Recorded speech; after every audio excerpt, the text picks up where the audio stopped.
Princess Xelara moved slowly through the corridors of Station Harmony. Her hovering mobility device hummed softly beneath her, keeping her suspended above the polished floor. The device supported her lower body, which had never worked properly since birth. In Vorathian society, this made her something shameful, something to hide. She hated this station already. The Galactic Summit brought together hundreds of species, all gathered to discuss trade, treaties, and territory. Her father, the Emperor, had brought her only because ancient protocol demanded it. The eldest child must attend. But she knew the truth. She was here to sit quietly in their quarters and stay out of sight. Xelara glanced at her datapad, trying to find the Vorathian delegation rooms. The station's layout made no sense. Corridors twisted and turned, marked with symbols from a dozen different languages.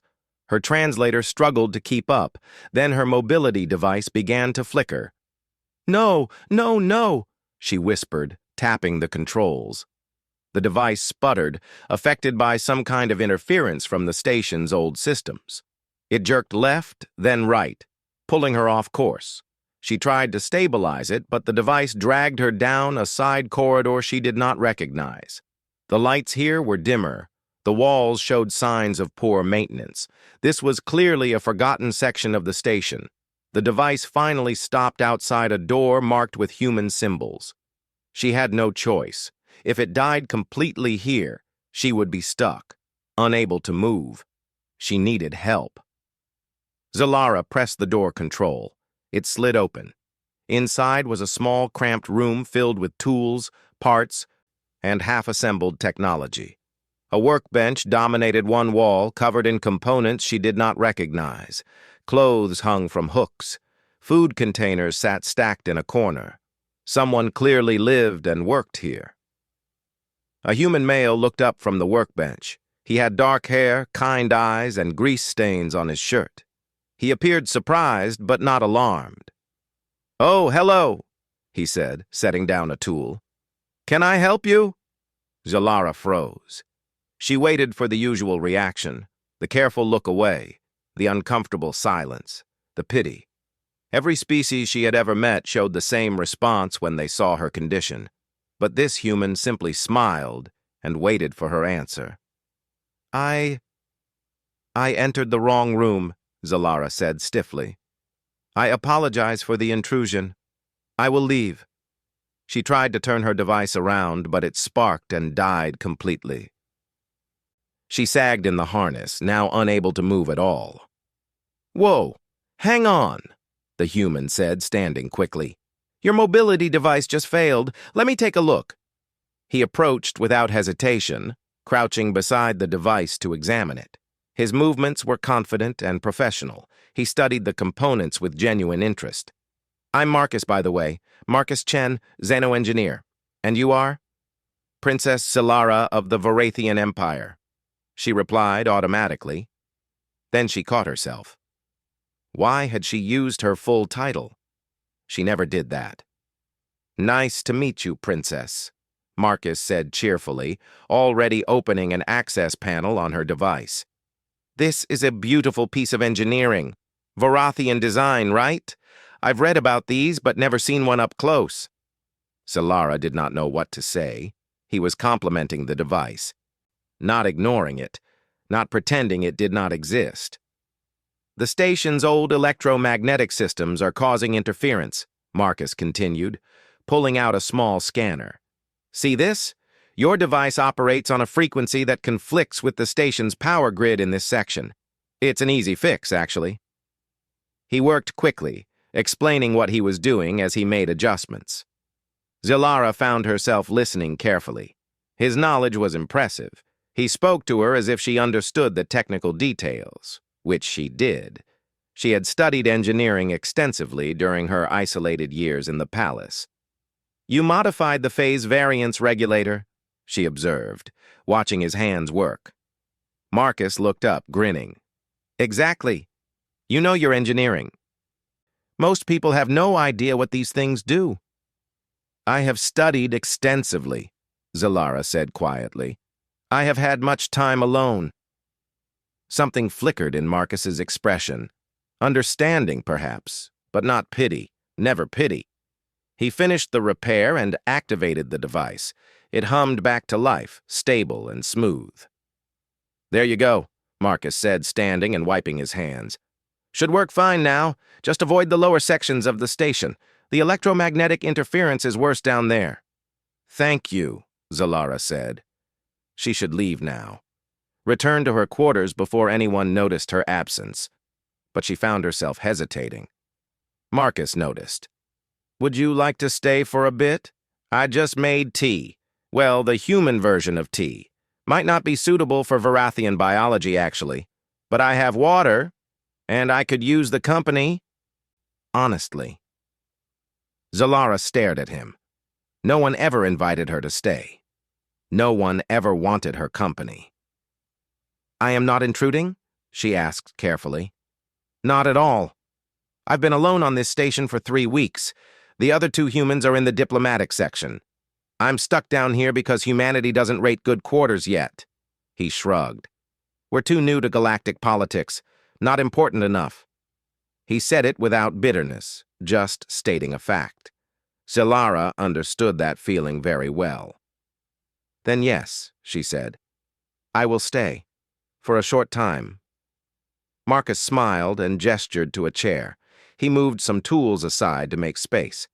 As Zalara positioned her device near the chair, she realized something strange. She felt comfortable here. This cluttered, cramped room felt safer than anywhere she had been in years. Marcus handed her a container of water and sat across from her. So, he said casually, what brings the Varathian delegation to the summit? Besides the official diplomatic stuff, I mean. And just like that, they began to talk. Marcus asked about her empire, her interests, her thoughts on station design. He listened when she spoke. He responded with his own stories about Earth, about human culture, about the challenges of being a new species in an ancient galactic community. Hours passed without Zalara noticing. For the first time in her life, someone treated her as simply another person, not a princess, not a disabled burden. Just Zalara. When she finally returned to her quarters that night, something had changed inside her. She had found something unexpected in that wrong room. She had found respect. And she wanted more of it. Claude can make mistakes. Please double-check responses. The next morning, Zalara told herself she would not return to the humans' quarters. It was improper. It was beneath her station. Yet her mobility device needed calibration, and Marcus had fixed it so efficiently. That was the only reason she found herself at his door again. Back so soon? Marcus grinned when he opened the door. Let me guess. The harmonic stabilizer is acting up again? Zalara's eye membranes flickered in surprise. How did you know? These older stations have fluctuating power grids. Your device will need daily adjustments until we leave. He gestured inside. Come in. I'll tune it properly this time. While Marcus worked, Zalara observed his quarters more carefully. Human belongings were scattered everywhere. Strange flat devices, paper books, and odd decorative items. One wall displayed images of Earth landscapes and people of various appearances. What are these? She asked, pointing at the images. Marcus looked up from his work. Photographs, pictures of home. That's the Grand Canyon. That's my sister at her graduation. That's my friend Miguel at the beach. He uses a wheelchair, kind of like your hovering device. Your people display images of those with disabilities publicly? Zalara asked carefully. Marcus paused. We don't really think of it as displaying disability. We just share pictures of people we care about. Miguel is a brilliant software engineer. The wheelchair is just how he gets around. The concept seemed alien to Zalara. In Varathian culture, individuals like her were kept private, hidden from public record. The idea that humans simply accepted such differences as normal was strange. On Earth, Marcus continued, working on her device. We have laws that require buildings and technology to be accessible to everyone. Ramps, elevators, audio descriptions, sign language. We figured out a long time ago that when you design for everyone, society gets better for everyone. But surely there is shame in needing such accommodations, Zalara said quietly. Marcus stopped working and looked directly at her. Why would there be shame in existing? You didn't choose your genetics any more than I chose to need oxygen to breathe. Should I be ashamed of my lungs? Zalara had no response. No one had ever framed it that way before. Over the following days, a pattern developed. Zalara would visit Marcus's quarters officially for device maintenance, but they would end up talking for hours. Marcus shared human music, which Zalara found chaotic but strangely emotional. He told her stories of Earth history, of humans who accomplished great things despite facing barriers. Stephen Hawking was one of our greatest physicists, Marcus explained one evening. His body stopped working properly, but his mind solved mysteries of the universe. Harriet Tubman rescued enslaved people despite suffering seizures. Franklin Roosevelt led a nation from a wheelchair. We remember them for what they did, not what their bodies could or couldn't do. These conversations awakened something in Zalara. She began sharing her own knowledge, discussing stellar trade routes and military strategy. Marcus listened intently, asking intelligent questions, treating her insights as valuable. You should be advising your delegation, Marcus said after she explained a complex economic theory. This is brilliant analysis. They do not ask for my advice, Zalara replied simply. Then they're fools. The blunt statement shocked her, but also pleased her. Marcus saw her worth even when her own family did not. Meanwhile, the summit was deteriorating. The Varathian Empire and the Celtic Federation were arguing more aggressively each day. Trade sanctions had been announced. Military fleets were being repositioned near contested borders. The smaller species delegations, including humanity, tried to mediate, but neither major power would listen to them. One evening, Marcus seemed distracted during their usual conversation. He kept glancing at his data screens. What troubles you? Zalara asked.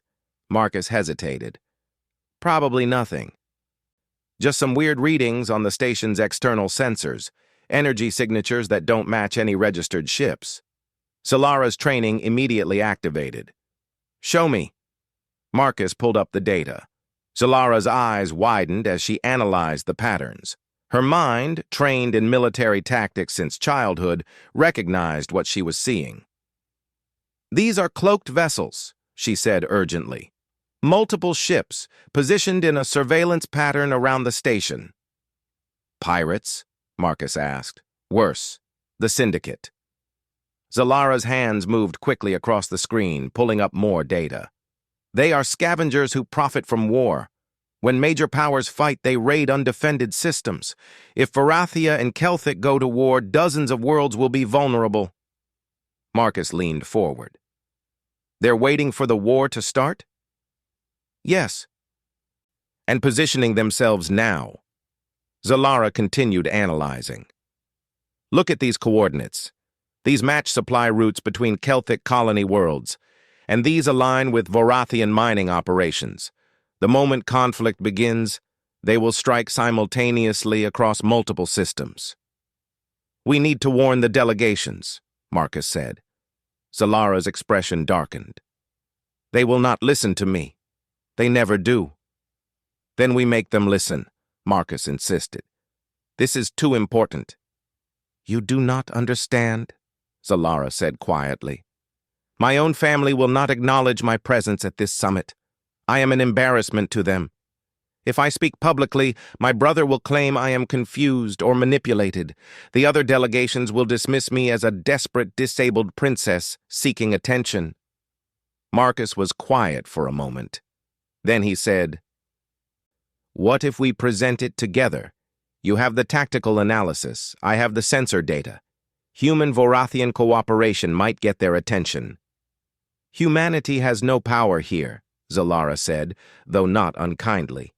You are considered a minor species. True, Marcus agreed, but maybe that's an advantage. I have nothing to lose, and your analysis is too good to ignore. If we present solid evidence, they'll have to listen. Zalara considered this. Every instinct told her to stay hidden, to avoid the public shame of rejection. But Marcus looked at her with such confidence, such belief in her abilities. When had anyone ever believed in her like this? If I do this, she said slowly, I will be going against my family's wishes. They will be angry. They're already ignoring you, Marcus pointed out. At least this way. You're doing something that matters. Zalara made her decision. Very well. We present tomorrow. That night, they prepared their evidence together. Marcus refined the sensor data while Zalara created tactical projections. Working side by side, they built an undeniable case. As they worked, Zalara realized something had changed. For the first time in her life, she had an ally. Someone who saw her as capable, valuable, and worth listening to. Whatever happened tomorrow, that was something the galaxy could not take away. The Security Council chamber was enormous. Circular tiers of seats rose toward a domed ceiling, with each delegation occupying its designated section. Holographic displays floated in the center, showing galactic maps and data streams. Zalara had never entered this room before. Her family had always ensured she remained in private quarters during important meetings. Now she hovered beside Marcus at the chamber entrance, her mobility device humming softly. Every eye turned toward them. The Varathian delegation sat in the upper tier. Prince Koreth, her younger brother, stood abruptly. His face showed pure anger. Beside him, the Varathian advisors whispered urgently among themselves. Zalara could read their body language easily. They were mortified. What is the meaning of this? Koreth demanded. Princess Zalara should not be here. The council chairman, a tall Nexian with silver skin, raised one hand for silence. Prince Koreth, your sister requested an emergency session. The protocols allow any delegation member to address the council if they present credible security concerns. She is not a proper delegation member, Koreth protested. She holds no official position. She is the Emperor's daughter, the chairman replied coolly. That grants her standing. We will hear what she has to say. Marcus and Zalara moved to the center platform. Zalara noticed how other species reacted to her presence. The Celtic ambassador's antennae curled in what she recognized as pity. The Hravian delegate looked away uncomfortably. The Zentari representative stared openly at her mobility device with barely concealed disgust. Only a few faces showed neutral curiosity. The human delegation, just 3 individuals sitting in a small lower-tier section, watched encouragingly. Marcus gave her a small nod. Zalara activated the holographic display. Honored delegates, I bring urgent intelligence. The Syndicate has positioned multiple cloaked vessels around this station and near critical systems throughout this sector. The sensor data appeared in the air, showing the energy signatures Marcus had detected. Zalara highlighted each anomaly, explaining their positions with tactical precision. These formations match classic Syndicate pre-raid patterns, she continued. They are waiting for the Varathian-Celtic situation to escalate into open conflict. When our fleets engage each other, they will strike undefended targets across at least 15 systems. She displayed her analysis, showing projected attack routes and vulnerable locations. The mathematics were flawless. The tactical logic was undeniable. For a moment, the chamber was silent. Then the Celtic ambassador spoke. These conclusions seem rather convenient, coming from a Varathian princess. Perhaps this is an attempt to make the Celtic Federation appear vulnerable? The Syndicate would attack Varathian systems as well, Zalara replied calmly. My analysis shows equal risk to both our territories. Then perhaps you are trying to delay our legitimate grievances against the Varathian trade practices, the Celtic ambassador continued, creating a false threat to distract from real issues. Prince Koreth stood again. I must apologize to this council. My sister is not qualified to make such assessments. She has no military training or security clearance. She has clearly been confused by false data. Zalara felt the words like physical blows. I have studied military strategy for 12 years. These conclusions are based on verified sensor readings. Sensor readings provided by a human, Koreth said dismissively, gesturing at Marcus. A species barely capable of interstellar travel. They likely misinterpreted normal stellar phenomena. Marcus stepped forward. The readings are accurate. I can show you the raw data and my analysis methods. We do not have time to review the confused observations of primitive technology, the Zentari delegate said. This council deals with serious matters. The Nexian chairman looked uncertain. Princess Zalara, these are significant claims. Do you have corroborating evidence beyond one human sensor data? Zalara hesitated. She had only Marcus's readings and her own analysis. It was solid work, but she had no official intelligence sources to support it. The analysis is sound, she said firmly. The pattern is clear to anyone trained in tactical assessment. Which you are not, Koreth interrupted. Sister, please, you embarrass yourself and our family. Return to your quarters. Let those qualified handle security matters. A holographic figure appeared above the Varathian section. Emperor Krovan, Salara's father, joining remotely from the Imperial Palace. His face was unreadable. Your Majesty, the chairman said respectfully, do you wish to address the council? All eyes turned to the Emperor. Zalara felt her hearts beating rapidly. Perhaps her father would support her analysis. Perhaps he would finally acknowledge her capabilities. Emperor Krovan spoke slowly. The Varathian Empire values all its members. However, security assessments should be left to our qualified military staff. I suggest we table this discussion and return to the trade negotiations. He had not defended her. He had not even addressed her directly. He simply dismissed everything she said. The chairman nodded. Very well. Unless there are objections, we will continue with scheduled business. I object, Marcus said loudly. With respect, you're making a mistake. Those ships are real. The threat is real. Human delegate, the Zentari said coldly. Your species has been in space for barely a century. You do not understand the complexities of galactic security. Perhaps you should observe quietly and learn. Several delegates laughed. The human delegation's senior member, Ambassador Rodriguez, stood to support Marcus, but was quickly talked over by larger delegations.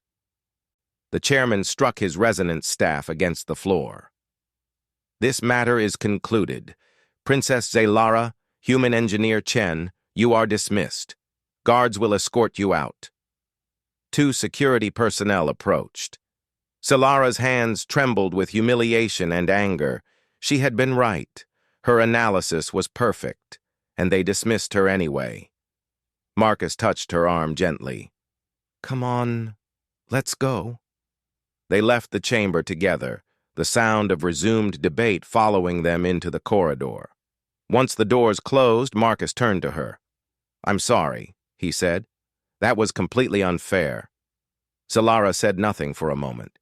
Then, surprisingly, she smiled. I expected this outcome. Marcus looked confused. Then why did we present?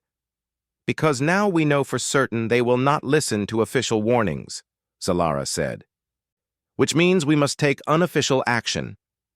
She activated her personal communication device, sending encrypted messages to multiple addresses.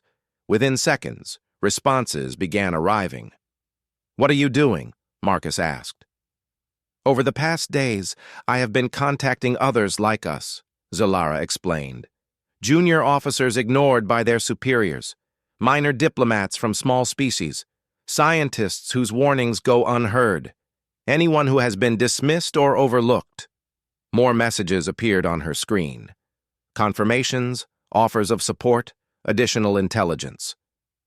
I built a network, Zalara continued. People who understand what it means to be invisible. Many have noticed suspicious activities near their home systems. They have been reporting concerns that their leaders ignore. Together, we have far more information than I presented to the council. Marcus grinned slowly. You had a backup plan. Always, Zalara said. My father taught me that, at least. If the official path fails, find an unofficial one. She displayed a star map with dozens of data points. These are confirmed syndicate movements from 17 different sources. My network has been watching and recording. The evidence is overwhelming. So what do we do now? Marcus asked. Zalara's eyes gleamed with determination. If the powerful will not defend this sector, then the overlooked will do it ourselves. We stop the syndicate our own way. That sounds dangerous, Marcus observed. Extremely, Zalara agreed. But you humans have a saying I learned from your database. Sometimes it is better to ask for forgiveness than permission. Marcus laughed. You're learning too much from us. Perhaps, Zalara said, smiling despite everything. Now we have work to do. I hope you are skilled at improvisation. Humans invented improvisation, Marcus replied confidently. Together, they headed back to Marcus's quarters to begin planning. The council had dismissed them, but the syndicate threat remained real. If the galaxy's leaders would not act, then two overlooked individuals and their network of invisible allies would have to save everyone themselves. Marcus's quarters had transformed into a makeshift command center. Data screens covered every wall, showing ship positions, communication channels, and tactical maps. Zalara hovered at the center, coordinating with her network of overlooked allies spread across the sector. Confirmed, a voice crackled through the encrypted channel. 3 more syndicate ships detected near the Celtic supply depot at Sector 7. Marking position now, Zalara replied, updating the holographic display. Red markers appeared across the map, each representing a cloaked syndicate vessel. There were far more than she had initially estimated. At least 40 ships, possibly more. Marcus studied the display with growing concern. Even if we convince the Council now, the Varathian and Celtic fleets are too far apart and too focused on each other. By the time they repositioned, the Syndicate would detect the movement and scatter. Correct, Zalara agreed. We cannot fight them with military force. We lack the ships and authority. Then we don't fight them, Marcus said slowly, an idea forming. We trick them. Zalara turned to look at him. Explain. Marcus began pulling up station schematics. The Syndicate is waiting for the war to start, right? They're watching fleet movements, waiting for both sides to commit to battle. What if we make them think that's already happened? False information? Zalara asked. The Syndicate has sophisticated sensors. They would detect any deception quickly. Not if we use their own technology against them, Marcus said, his fingers moving rapidly across the controls. Look, cloaking technology works by bending sensor waves around a ship, but it's not perfect. There's always a tiny energy signature that leaks through. That's how I detected them in the first place. He highlighted the anomalies on the display. If we can access Station Harmony's main sensor array, we could broadcast false readings on the same frequencies. Create phantom fleet movements that look real to anyone scanning the area. Zalara considered this. You want to make the Syndicate believe both fleets have left the area? Exactly, Marcus said. Make them think the Varathian and Celtic forces have gone back to their territories. Suddenly, all these stations and supply depots look undefended. The Syndicate won't be able to resist. And when they decloak to attack? Zalara asked. That's when we expose them, Marcus finished. Once they're visible, the real fleets will detect them. Both Varathia and Celtic will see a common enemy threatening their assets. Shalara's eyes widened. Enemy of my enemy becomes my ally. The two powers would instinctively coordinate against the Syndicate threat. Humans have used this strategy throughout our history, Marcus said. Sometimes the best way to unite enemies is to give them a bigger problem. It is clever, Zalara admitted, but accessing the station's sensor array requires security clearance we do not have. Marcus smiled. Remember how I mentioned I'm good at improvisation? Station Harmony runs on older technology. I've been studying its systems for weeks out of boredom. The security protocols have some interesting gaps. Over the next hours, they refined the plan. Zalara contacted her network, explaining what they needed. A Haravian junior engineer agreed to create a distraction in the station's maintenance sector. A Zentari communications officer offered to route false authorization codes. A young Celtic navigator provided actual fleet movement data so their false readings would seem more authentic. Everyone is taking significant risks, Zalara observed as the responses came in. They could face punishment if discovered. They're tired of being ignored, Marcus replied. Sometimes people need a chance to prove themselves. You gave them that. 2 days later, they were ready.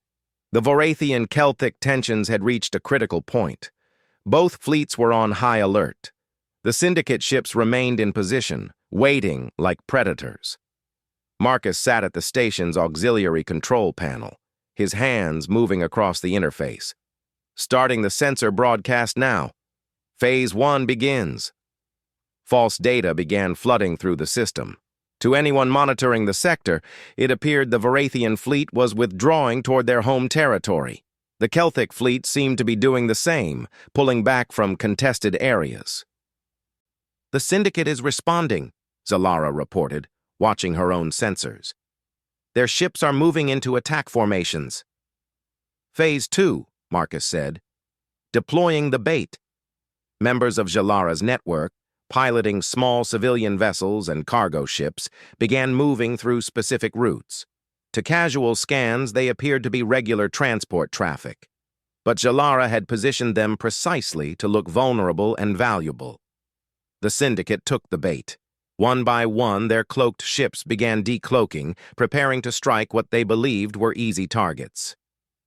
Now, Zalara commanded. Marcus activated the final part of their plan. Using the station's communication array, he broadcast the Syndicate's own sensor signatures back at them, amplified and scattered across multiple frequencies. It created a massive feedback loop of false readings. Suddenly, the Syndicate's sensors showed enemy ships everywhere. Phantom readings appeared in all directions. Their tactical displays became flooded with contradictory data. They could not distinguish real vessels from false signals. Chaos erupted in the Syndicate fleet. Ships turned on their own allies, thinking they were enemies. Formations broke apart as captains tried to understand what was happening. At that exact moment, the real Vorathian and Celtic fleets detected the decloaked Syndicate vessels. Alarms sounded across both military commands. Marcus and Zalara monitored the communications channels. They heard Vorathian commanders shouting orders, Celtic captains calling for backup. But something unexpected was happening. Celtic Vessel Delta 9. This is Vorathian Battleship Conquest. A voice crackled over the military channel. We have multiple Syndicate raiders in Sector 7. Recommend coordinated response. Agreed, Conquest, the Celtic captain replied. Moving to intercept. Watch your left flank. We will cover your approach. Zalara and Marcus exchanged amazed looks. The two enemy fleets were working together, coordinating their attacks against the Syndicate threat without even thinking about it. Years of military training and mutual respect between professional soldiers overrode political tensions when faced with a common enemy. The Syndicate fleet, confused and surrounded, began retreating. Several ships were captured. The rest fled back into deep space. Within an hour, the immediate threat was over. But Marcus and Zalara knew the real challenge was just beginning. They will want to know who orchestrated this, Zalara said quietly. Who accessed the station systems? Who commanded the defense? Your brother will probably try to take credit, Marcus observed. Most likely, Zalara agreed. The Celtic will do the same. Neither will want to admit they were saved by a human and a disabled princess. Marcus shrugged. I'm okay with that. Humans are used to working behind the scenes. As long as people are safe, I don't need recognition. But before Zalara could respond, her communication device chimed with multiple incoming messages. Then Marcus's device did the same. Then every screen in the room lit up with the same notification. Their network members, all those junior officers and overlooked individuals, had simultaneously released their recordings of the entire operation. Every communication, every tactical decision, every piece of evidence showing exactly who had coordinated the defense. The truth was spreading across official channels faster than anyone could contain it. Well, Marcus said, looking at the flood of data, I guess we're not staying behind the scenes after all. Zalara felt something she had not experienced before. Not fear of exposure, but pride. Her network had made their own choice to reveal the truth. They were tired of being invisible. The council will summon us again, she said. This time will be different, Marcus replied confidently. Yes, Zalara agreed, watching as acknowledgement messages began arriving from species across the sector. This time, they cannot dismiss what we have done. Together they prepared to face the council once more. But now, they had proof, witnesses, and results that no one could deny. The Security Council chamber was packed. Every delegation had sent additional representatives. Observers filled the upper galleries. Holographic reporters from dozens of worlds transmitted the proceedings across the sector. This was no ordinary session. Zalara and Marcus stood once again at the center platform, but the atmosphere had completely changed. No one looked away from her now. No one whispered in pity or disgust. Every eye watched with intense attention. The Nexian chairman struck his resonance staff. This council convenes to address the recent security incident involving syndicate forces. Princess Zalara of Varathia and Engineer Marcus Chen of Earth, you have been summoned to provide testimony. We are prepared to answer all questions, Zalara said clearly. The Celtic ambassador spoke first. Our military command reports that your unauthorized access to station systems and coordination of civilian vessels directly prevented a catastrophic multi-system attack. Is this accurate? It is, Zalara confirmed. When official channels refused to act on the syndicate threat, we formed an alternative network to address it ourselves. Prince Koreth stood abruptly. You had no authority to take such action. You violated protocol and endangered civilians by involving them in military operations. Those civilians volunteered, Marcus interjected. They were junior officers and personnel from multiple species who recognized the threat and chose to act when their superiors would not listen. A human speaking out of turn, the Zentari delegate said coldly. How typical of your primitive understanding of procedure. The human ambassador, Rodriguez, rose from her seat. With respect, Engineer Chen's actions, combined with Princess Zalara's tactical brilliance, saved thousands of lives. Perhaps we should focus on results rather than insulting those who succeeded where this council failed. Murmurs spread through the chamber. The tension was building. Emperor Croven's hologram appeared again above the Varathian section. The chamber fell silent. Zalara felt her hearts racing. Her father's expression was unreadable as always. Daughter, the Emperor said, addressing her directly for the first time in years. You acted without authorization. You revealed military capabilities. You coordinated with foreign powers independently. Zalara lifted her head. Yes, father. I did all those things because it was necessary. You have always been impulsive, the Emperor continued. Difficult to control. Your condition has made you stubborn and defiant.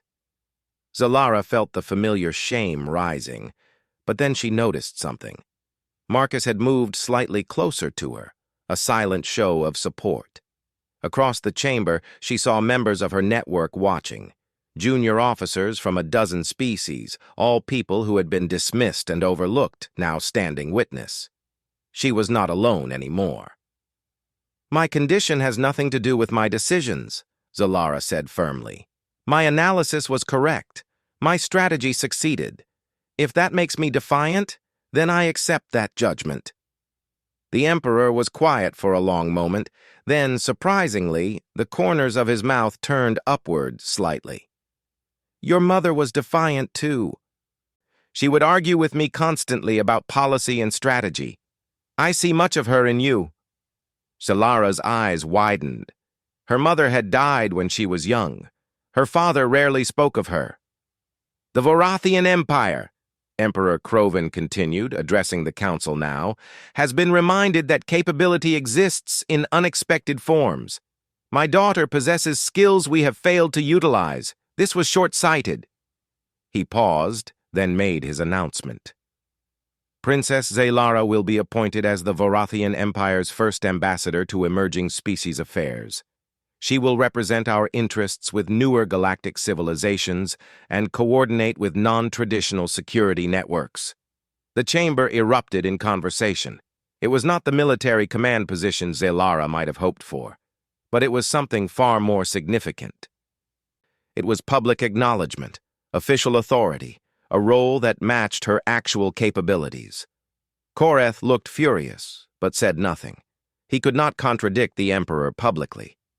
The Celtic ambassador stood. "The Federation also recognizes the value of Princess Zalara's network. We propose establishing formal channels for junior officer input across all military services. Fresh perspectives prevented this disaster." Other delegations began voicing support. The mood was shifting.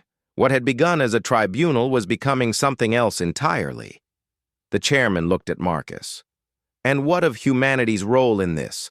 Earth remains a provisional member with limited authority. Yet a human engineer coordinated this defense." Marcus smiled slightly. "Humans are good at working with limited resources. We improvise. We adapt. We find solutions that others might miss because we approach problems differently. Your species is barely a century into space travel," the Zentari delegate said. "What makes you think you have anything to teach established civilizations?" "Nothing," Marcus replied honestly. "We don't claim to be superior, but we have perspectives shaped by our unique history. On Earth, we learned that diversity makes us stronger. Different abilities, different backgrounds, different ways of thinking. When you dismiss people for arbitrary reasons, you lose valuable insights." Ambassador Rodriguez added, "Humanity requests consideration for advisory status on the Security Council. Not full membership yet, but recognition that our perspectives have value in galactic affairs." The chairman considered this. "The proposal has merit. This council will vote on humanity's advisory status within the next cycle." It was not full acceptance, but it was progress. Real, measurable progress. As the formal session continued with procedural discussions, Zalara felt something she had never experienced before. Not just pride in her accomplishments, but hope for the future. The galaxy was changing, slowly but unmistakably. After the session ended, Zalara and Marcus left the chamber together. Reporters swarmed them with questions, but station security kept them at a distance. "You did it," Marcus said as they walked through the corridors. "You changed everything." "We did it," Zalara corrected. "I could not have succeeded without you. Without your belief in me when no one else would listen." They reached the docking area where the Vorathian transport waited to take Zalara to her new posting. She turned to face Marcus. "My new position will require advisors," she said. "People who understand how to work with overlooked populations. People skilled at unconventional solutions." Marcus raised his eyebrows. "Are you offering me a job?" "I am offering you a partnership," Zalara said. "The galaxy needs to change how it views those who are different. That is a large task. I cannot do it alone." Marcus considered for only a moment. "When do I start?" "Immediately," Jalara replied, her voice warming with something close to affection. We have much work ahead. They looked out through the massive viewport at the stars beyond. Two individuals who should never have met. From species with vastly different histories and capabilities. One a princess who had been hidden away, the other an engineer from a species barely recognized by galactic society. Together, they had proven that value exists in unexpected places, that those who are overlooked might be the ones with the most important contributions, that different perspectives, different abilities, different ways of thinking can solve problems that traditional approaches cannot. The future remained uncertain. The galaxy's prejudices would not disappear overnight. There would be resistance, setbacks, and continued challenges. But something fundamental had shifted. You know what humans say about journeys of 1,000 miles? Marcus asked. What? Zalara replied. They begin with a single step, Marcus said. Or in your case, a single wrong turn into the wrong room. Zalara's laugh echoed through the corridor, genuine and free. The best mistake I ever made. Mine too, Marcus agreed. They boarded the transport together, ready to begin their work. The disabled princess who refused to be limited by others' expectations, and the human who saw potential where the galaxy saw primitiveness. Together, they would build a new kind of future, one where everyone had the chance to prove their worth. Behind them, Station Harmony continued its eternal orbit, home to countless species and infinite possibilities. And somewhere in those corridors, other unlikely friendships were forming, other overlooked individuals were finding their voices, other changes were beginning. The galaxy was learning, slowly but surely, that strength comes in many forms, and that the most important voices are often the ones no one expects to hear. The end.